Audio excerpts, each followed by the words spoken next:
Hey guys, today I'm going to be doing a review of the Cube4You 3x3x7. I've had this cube for a couple of months now and it is one of my favourite puzzles to solve.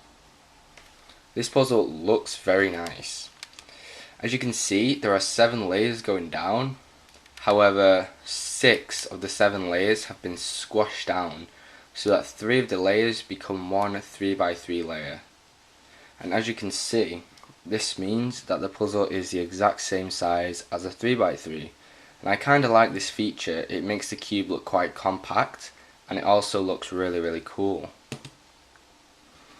The stickers on this puzzle are also really nice. They haven't faded, peeled or chipped, and there are some really nice shades. They're quite bright and they're not dull like some of the Diane cubes. When I got this the puzzle, however, some of the stickers were put on wonky, but I did just take them off and glue them back on straight, so that wasn't really a problem for me. So onto the turning of the puzzle. This puzzle does in fact turn really well. The 3x3 layers are very crisp and they turn pretty fast, so they are very nice. However, I find that at times the 3x3 layers do catch on these 7 layers, and that can cause lockups on the puzzle. However, it doesn't happen often, but when it does cause a lockup. The 3x7 layers turn really great. They are very smooth, and when you turn you can hear a kind of wispy sound, and I really like that about this puzzle. I love the feeling of both the layers, and it really is a really nice cube to turn. The only things that I don't like about this puzzle is that if one layer is misaligned slightly, the whole layer will lock up and then you have to realign in order to make the turns. I also find it hard to turn one of the 3x7 layers on its own. So say I wanted to move just this middle piece, I would have to move the top layer back afterwards. Because my fingers are too big and the pieces are too small, I find it difficult to be able to move just one layer by itself. But apart from this, the cube turns really great. The mechanism of this puzzle is very interesting.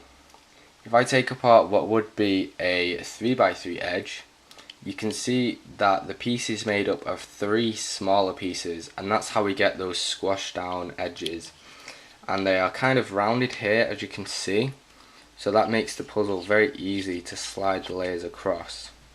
And this is the same case with the corners. As you can see, they are split up into 3 smaller pieces. So I think this is really cool, and I think that is a really ingenious mechanism. On the regular 3x3 edges, you can see that the pieces look just like regular 3x3 edges.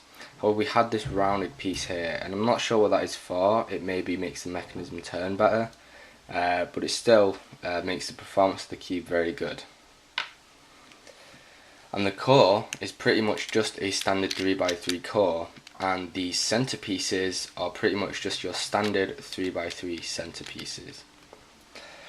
When I got this puzzle, the center caps would flick off very easily, but I glued them down and now it's not a problem. However, I won't be able to tension the puzzle if I need to. So the corner cutting on this puzzle is okay. It can cut about half a cubie on each layer.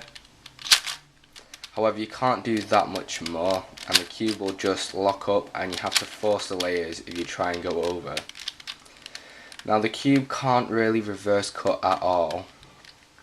If I try and reverse cut just slightly, as you can see, the puzzle just won't turn and it will just end up locking up. Now because the corner cutting isn't the best, you do need to do accurate turns or the cube can lock up. The good thing about this puzzle, however, is no matter how much you try and turn it, say I try to do 45 here, the cube will not pop, it will only lock up, and this helps when solving. So overall, this is a great cube. It isn't too difficult to solve. It is just basically an upgrade from the 3x3x5. So if you can solve this, then you won't have any problems with trying to solve this puzzle. So I do recommend this puzzle to cubers. However, I do recommend this only if you have the 3x3x5 and you can solve cuboids such as the 3x3x2 and the 3x3x4, because it would be very hard if you don't have any experience with cuboids to solve this puzzle. You can buy this from most cubing stores and it isn't very expensive. It's about £10, which is around $15 to $16. Anyway guys, this has been a review of the Cube4You 3x3x7.